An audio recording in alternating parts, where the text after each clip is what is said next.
Nadreen, साबिक वज़ीर आज़म इमरान खान साहब का स्टेटमेंट आ गया है पहलगाम वाक़े पर, और जैसे ही उनका स्टेटमेंट आया उसके बाद फिर उनका स्टेटमेंट ये हर जगह पे, सोशल मीडिया पे हर जगह पे उनका स्टेटमेंट छा गया है। बहुत सारे लोगों ने उसको रीट्वीट किया है, पूरी दुनिया उस स्टेटमेंट को देख रही है, बल्कि आलमी सतह पे इमरान खान के स्टेटमेंट के ऊपर खबरें चली हैं।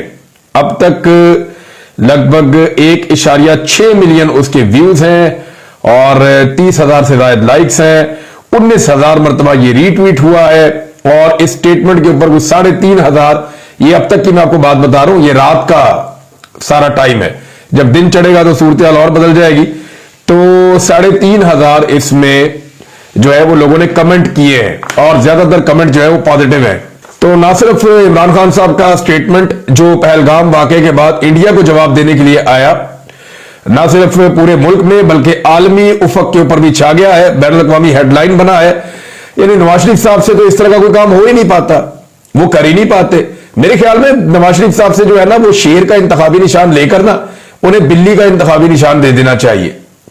वजह यह है कि अगर वो पाकिस्तान के लिए नहीं बोल सकते, या पाकिस्तान का जो अजली दुश्मन है वो पाकिस्तान को इस वक्त ललकार रहा है, वो पाकिस्तान को इस वक्त ललकारे मार रहा है, वो इस वक्त पाकिस्तान को धमका रहा है, अगर उस वक्त भी नवाज शरीफ ने नहीं बोलना तो पता नहीं कब बोलना है।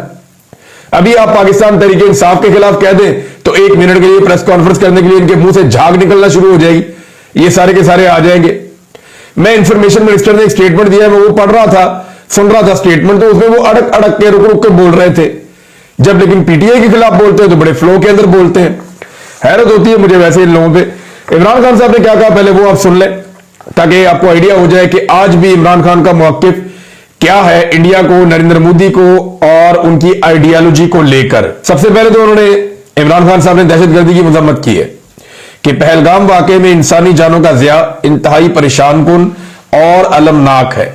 मैं मुतासरीन और उनके अहले खाना से अपनी गहरी ताज़ियत का इजहार करता हूं।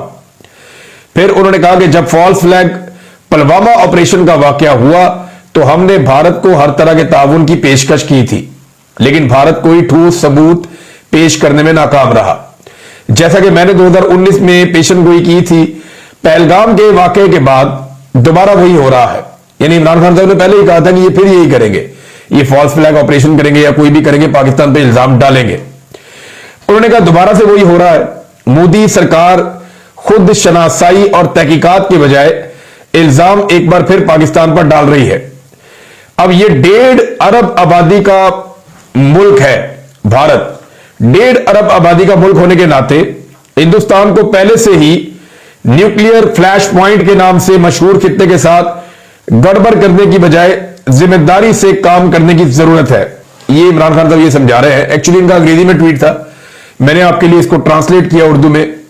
वो ये बता रहे हैं कि पूरी दुनिया में ये बात मशहूर है कि एक न्यूक्लियर फ्लैश पॉइंट है इस दुनिया में, जहां खुदा न खास्ता एक एटमी जंग हो सकती है, और वो ये खित्ता है पाकिस्तान और इंडिया का, और इसके असरात पूरी दुनिया में पड़ सकते हैं अगर एटमी जंग होती है तो न्यूक्लियर फ्लैश पॉइंट इसको कहते हैं। तो ये बजाय गड़बड़ करने के जिम्मेदारी से काम करने की जरूरत है भारत को। अमन हमारी तरजीह है, लेकिन इसे बुजदिली ना समझा जाए। पाकिस्तान के बाद किसी भी भारतीय मुहिम जोई का भरपूर जवाब देने की तमाम सलाहियतें मौजूद हैं, जैसा कि मेरी हुकूमत ने पूरी कौम की हमायत से 2019 में किया था। मैंने हमेशा कश्मीरियों के हक खुद इरादियत की अहमियत पर जोर दिया है, जिसकी जमानत अक़वाम मुत्तहिदा की करारदादों में दी गई है।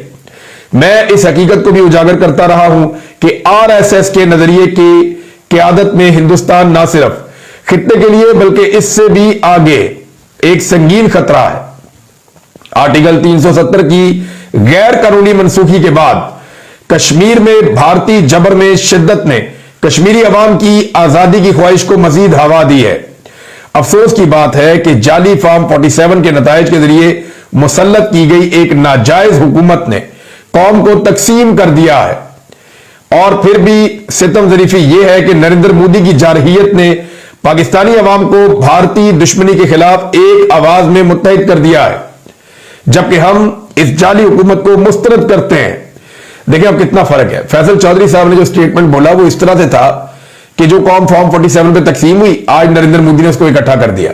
यानी उसके अंदर बहुत अजीब तरीके से वो स्टेटमेंट बताया गया था। بتانے سے جو ہے پورا مفہوم بدل جاتا ہے. یہاں عمران خان صاحب نے کہا کیا کہ افسوس